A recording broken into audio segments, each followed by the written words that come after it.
सद्गुरू श्री ब्रह्मचैतन्य महाराज गोंदवलेकर यांचं प्रवचन 12 मे.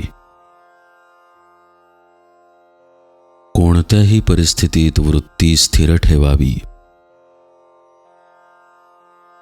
अमानित्व हा देहाचा धर्म आहे. दुसऱ्याचा मोठेपणा राखून आपला मोठेपणा वाढवावा. दंभ हा मनाचा धर्म आहे. तो दुसऱ्याला फसवण्याकरता नसावा. स्वतःचे कल्याण करून घेण्यापुरताच दंभ असल्यास हरकत नाही. अहिंसा हा देहाचा आणि मनाचा धर्म आहे.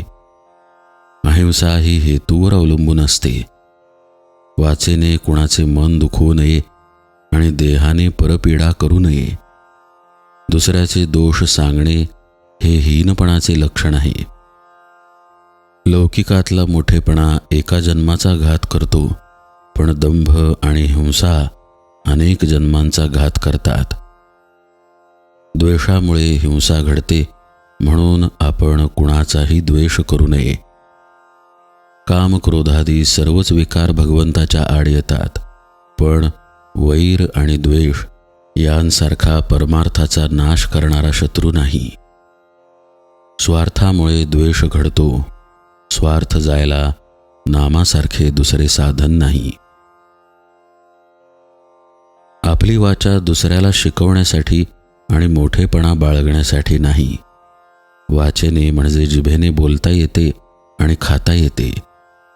नेहमी सत्य आणि गोड बोलावे आणि खाण्याच्या बाबतीत जीभ आपल्या ताब्यात ठेवावी. स्वतःची चित्तशुद्धी करून घेऊन संतांचे गुण आपल्या आचरणात आणण्याचा प्रयत्न करावा. अभिमानाचे विष जिथे येते तिथे नामाची आठवण ठेवावी. हिरण्यकश्यपूच्या ठिकाणी देखील भगवंत नव्हता असे नाही, पण कुंपण फार वाढल्याने शेत दिसेनासे व्हावे तसे हिरण्यकश्यपूचे झाले. स्वतःच्या ठिकाणी भगवंत आहे हे हिरण्यकश्यपू अभिमानामुळे विसरला. त्यामुळे भगवंताला खांबात दिसावे लागले. अभिमान जरुरी पुरताच ठेवावा. मी रामाचा आहे असा अभिमान धरावा. नामाची कास धरावी. नारायणाचे दर्शन व्हावे असे नाही प्रल्हाद म्हणाला.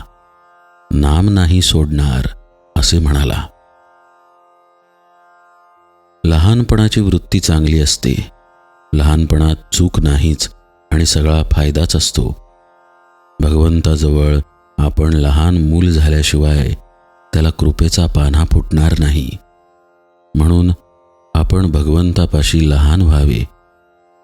लहानपण हे वयावर अवलंबून नसून आपल्या वृत्तीवर अवलंबून असते. कोणाविषयीही वाईट विचार मनात आणू नयेत. त्यापासून आपलेच मन गढूळ होते. माझा प्रपंच जसा व्हायचा असेल तसा होवो, पण तुझा विसर मला पडू देऊ नकोस असे परमेश्वराला अनन्यतेने म्हणावे. मला खात्री आहे तो तुमच्या सहाय्याला आल्या वाचून राहणार नाही. वृत्ती स्थिर करण्यासाठी तिला स्थिर वस्तूवर चिकटवून ठेवली पाहिजे. भगवंत ही अशी एकच वस्तू स्थिर आहे. जानकी जीवन स्मरण जय जय राम.